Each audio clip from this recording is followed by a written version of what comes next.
Snowed in. Massive airport delays are a problem for millions of travelers. But in the UK, it might soon be a problem for the government to remedy.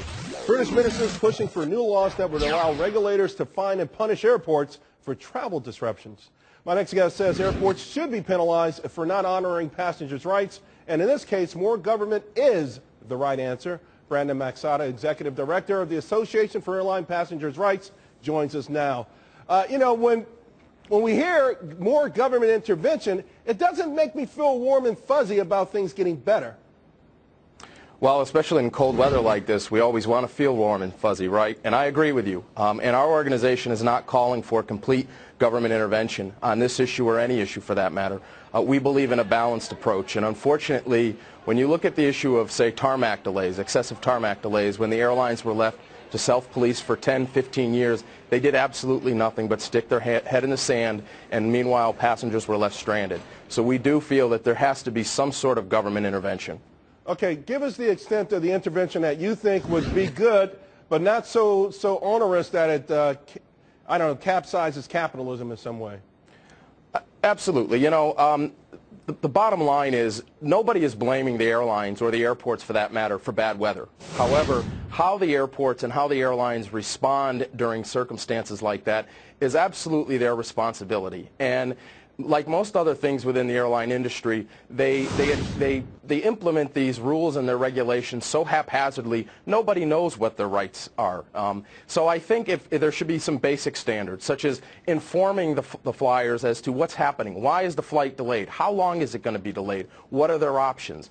Is there some minimum level of refreshments available for them, whether it's food, accommodations, maybe hotel accommodations? I mean, we've heard horror stories of families with infants being trapped in an airport because the airline has not been accommodating to a passenger. And in no other industry is this accepted except in the airline industry. Well, you know, Brandon, the airline industry deregulated in 1978, and since then it's become so democratized. People from all walks of life routinely hop on a plane to visit their relatives in Miami and Tucson. You didn't even hear about that. It was only for rich folks. So let's say the government did some of these things that you're talking about. What we're also talking about are prices starting to go through the roof, and maybe it backfiring in some ways. Okay, but what's the alternative? Right now we're dealing with pretty competitive fares. However, that doesn't take into consideration all the ancillary charges that these airlines are levying on their passengers. It's a cat and mouse game. You have passengers showing up at the airport thinking that they've paid, say, $200 for a ticket, then come to find out they're being charged over $100 for their bags. Passengers don't know what they're paying. You look at Delta and American Airlines now pulling their fares off of orbits.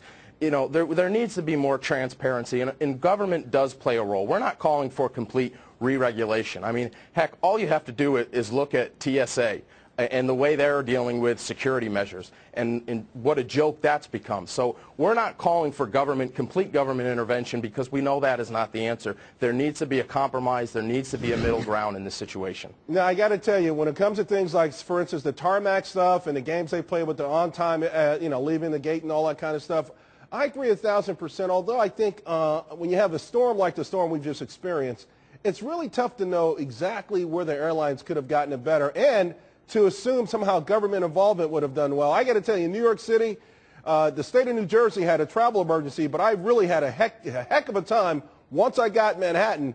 I'd never seen streets this bad before. This government was flat-footed. Well, government can be flat-footed. In fact, I would argue government often is flat-footed, but they do play a role. And to say that government doesn't have the right and the responsibility to protect its citizens and the rights of its citizens, especially in a case with an airline, when you get on that plane or when you get to that airport, you are basically relinquishing your rights. And for how many years did the passengers sit on tarmacs for 9, 10, 11 hours? And the airlines did absolutely nothing about it. And our fear is what's happening with baggage fees, what's happening with flight cancellations, and some of these other issues that, that we saw yesterday with the storm. If there's not somebody watching the airlines and they're left to self-police, what kind of situation are we going to be left with? And most passengers that I talk to have some serious concerns about it. Well, you're absolutely right, Brandon. I have concerns, and most people watching this show do. We just got to be careful about that slippery slope of letting government get more involved. Appreciate your time. Obviously, you're warm and cozy where you are, so that's the good news. We'll see you soon. Thank you so much. All righty.